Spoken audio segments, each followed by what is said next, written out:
নমস্কার, আমরা নববাংলা লাইভ জনতার রায় নিতে জনতার দরবারে আজকে নববাংলা হাজির হয়েছে মালদা উত্তর লোকসভা কেন্দ্রের অন্তর্গত।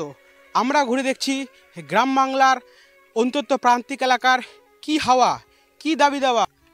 তাহলে কি এবার মালদা লোকসভা কেন্দ্রে ফুল বদল, নাকি রয়ে যাবে আবারই বিজেপি সাংসদ খগেন মুর্মু?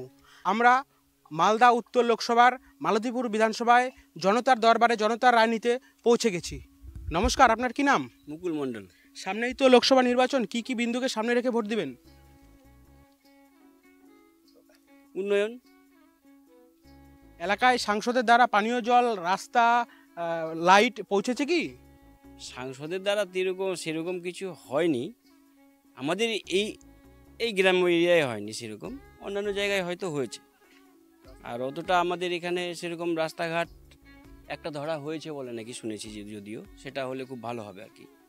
এখানকার বিদায়ী সাংসদকে গত 5 বছরে কি এলাকায় কোনো আসতে দেখা গেছে? আমাদের গ্রামে আসেনি, অন্যান্য জায়গায় হয়তো এসেছে, আমাদের গ্রামে আসেনি। তাহলে কি বোঝা যাচ্ছে এবার, দিদির গ্যারেন্টি না মোদির গ্যারেন্টি, হাওয়া কোন দিকে?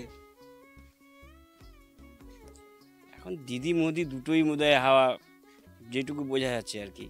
তো যাই হোক, আমাদের এখানে দিদি মানে এর তো নতুন দল, কংগ্রেস অ্যাকচুয়ালি ছিল বিগত 20 বছর কেন, অনেক দিন ধরেই ছিল। তো যাই হোক, এবার নতুন হয়েছে, এবার জানি না কে আসবে। কেন্দ্রের শাসনাধী দল বিজেপি একটি সাম্প্রতিককালে নতুন আইন পাশ করেছে, সিএ। এ নিয়ে আপনাদের কি মতামত? সিএ আইনটা খারাপ না, ভালোই, এইটুকুই বলবো আর কি, যেটুকু আমি মানে পড়ে জেনেছি আর কি। রাজ্যের একাধিক উন্নয়নমূলক প্রকল্প এ রাজ্যে চালু রয়েছে, এর কি কোনো সুযোগ সুবিধা আপনাদের এলাকায় বা আপনি পাচ্ছেন? পাচ্ছি। যেমন ধরেন বার্ধক্য ভাতা, ধরেন লক্ষ্মীর ভাণ্ডার বলেন, কৃষক বন্ধু বলেন, তারপরে পিএম কিষাণ সম্মান নিধি বলেন, হ্যাঁ, আরও কন্যাশ্রী, আরও যুবশ্রী, বিভিন্ন ধরনের এগুলো পাচ্ছে, লোক পাচ্ছেন, এটা অস্বীকার করার কিছু নেই। বিদায়ী সাংসদকে আপনি কাজের ক্ষেত্রে 10-এর মধ্যে কত দিবেন? 10-এর মধ্যে সাংসদ হিসাবে আমাদের অ্যাকচুয়ালি কি বলেন তো, নম্বর বেশি না দেওয়াটাই উচিত আমার মনে হয়, এইটুকুই আমি বলবো। নম্বরের জায়গাটা অ্যাকচুয়ালি কত দিব, 2-3 দেওয়াটাই বেটার।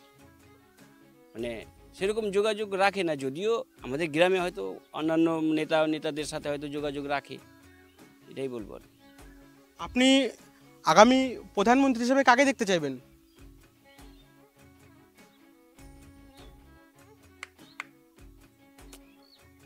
প্রধানমন্ত্রী হিসাবে তো নরেন্দ্র মোদী, যাই হোক দেখে আসছি, যেটা বেটার আর কি। রাজ্যের পরবর্তী মমতা বন্দ্যোপাধ্যায়ের পরে কাকে আপনি মুখ্যমন্ত্রী হিসেবে দেখতে চাইবেন এই রাজ্যে? মুখ্যমন্ত্রীর বিকল্প এখনো অবধি নেই ওর দলের। মালদাকে ম্যাঙ্গো সিটি অফ জয় বলা যায়, গোটা বিশ্বে মালদাকে আমের নামে চিনে। আমের উপরে কি কোনো সরকার, রাজ্য সরকারকে, কেন্দ্র সরকার কোনো উন্নয়নমূলক প্রকল্প কিংবা আমকে কোনো আরও বৃহত্তর জায়গায় নিয়ে যাওয়ার কোনো প্রচেষ্টা কি করেছে, আপনার কি মনে হয়? আমার মনে হয় না, আমাদের এখানে সেরকম নেই, এইটুকুই বলবো আমি আর কি। আমাদের এখানে নেই, অন্যান্য জায়গায় হয়তো হতে পারে।